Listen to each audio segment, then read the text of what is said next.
بروہی بلوچ قوم کے حوالے سے ایک تحریر۔ اگر ہم بلوچ قوم کی تاریخ کا مطالعہ کریں تو اس میں کوئی شک نہیں کہ جس طرح انہوں نے اپنی پہچان کو اتحاد و اتفاق کے سائے میں قائم رکھا، دنیا کی طاقتور ترین فوجوں کو اپنے باہمی اتحاد سے شکست دیا۔ سکندر اعظم کو دیکھ لو، 325 میں ہندوستان سے واپسی پر گدروشیا میں سے گزرنے کی حماقت کی تو اسے بلوچوں کی مزاحمت کا اس قدر سامنا کرنا پڑا کہ فتح تو دور کی بات، انہیں اپنی جان کے لالے پڑ گئے، بمشکل یہاں سے نکل پایا۔ انہی بلوچوں نے عظیم جنگجو محمود غزنوی کو ناکوں چنے چبائے اور واپس کرایا۔ صفوی، منگول، ترک، خلجی اور مغل کیوں نہ ہوں، لیکن بلوچوں نے اپنی سرزمین پر انہیں قدم جمانے نہیں دیا، اور تو اور مہر گوٹ کے عظیم کھنڈرات، انہی کی یکجہتی اور اتحاد کی داستان اپنے اندر سموئے آج بھی ایک شان کے ساتھ قائم ہے۔ شیر شاہ سوری نے کہا تھا، ہمایوں خداوند کا شکر گزار بن کہ بلوچوں نے تمہیں مجھ سے بچایا۔ میر نوری نصیر خان آپس کی اتحاد، باہمی اتفاق سے ایک ایسی سلطنت کا قیام عمل میں لایا کہ سلطنت عثمانیہ کے خلیفہ نے انہیں باقی دی بیگلر، بادشاہوں کے بادشاہ کا لقب سے نوازا۔ امید کر رہا تھا کہ بلوچ اپنی اتحاد سے خلافت عثمانی، آسٹریا اور روس کے چنگل سے بچانے میں مدد دیں گے۔ 1794 میں نوری نصیر خان انتقال کر گئے اور میر محمود خان نے ان کے جانشین نامزد ہوئے۔ انہی کے ایام حکومت میں 1810 میں انگریز ہنری پوٹنگر بلوچستان میں وارد ہوا۔ 1810 میں پہلی بار لفظ بروئی دنیا کے سامنے ایک قوم کی مانند نمودار ہوا۔ بلوچوں کا سامنا ایک شاطر دشمن سے پڑا تھا جو تلوار سے زیادہ قلم کا استعمال بخوبی جانتا تھا۔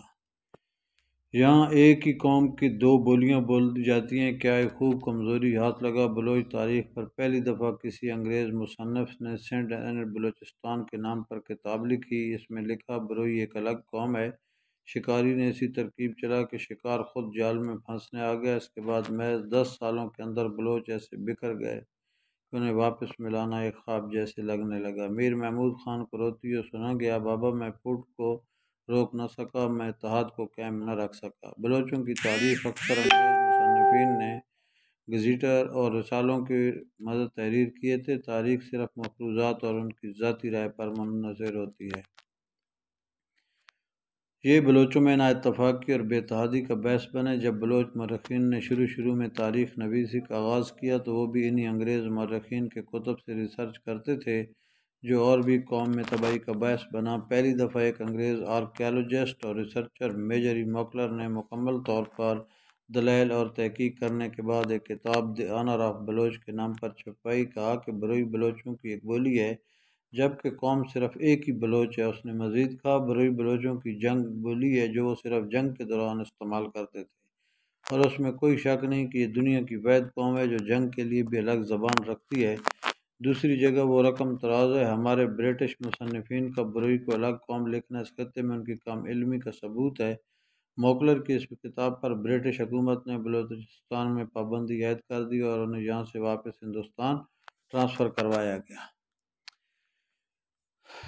بلوچوں کو اس حد تک تقسیم کیا گیا کہ رکشانی بلوچ بولنے والے چند قبائل باقاعدہ خان کے خلاف صف آرا ہو گئے تھے، اور دوسری طرف بروئی بولنے والے کچھ قبائل خان کے ساتھ اس لیے تھے کہ وہ بروئی کو الگ قوم تصور کرنے لگے۔ خان میراب خان بھی خود حیران تھا کہ یہ کیا ہو رہا ہے۔ بڑی مشکل سے اس نے تفرقہ اور پھوٹ پر قابو پایا۔ قبائل تو پیچھے ہٹ گئے لیکن شرمندگی اس قدر تھی کہ وہ کبھی اس لغت میں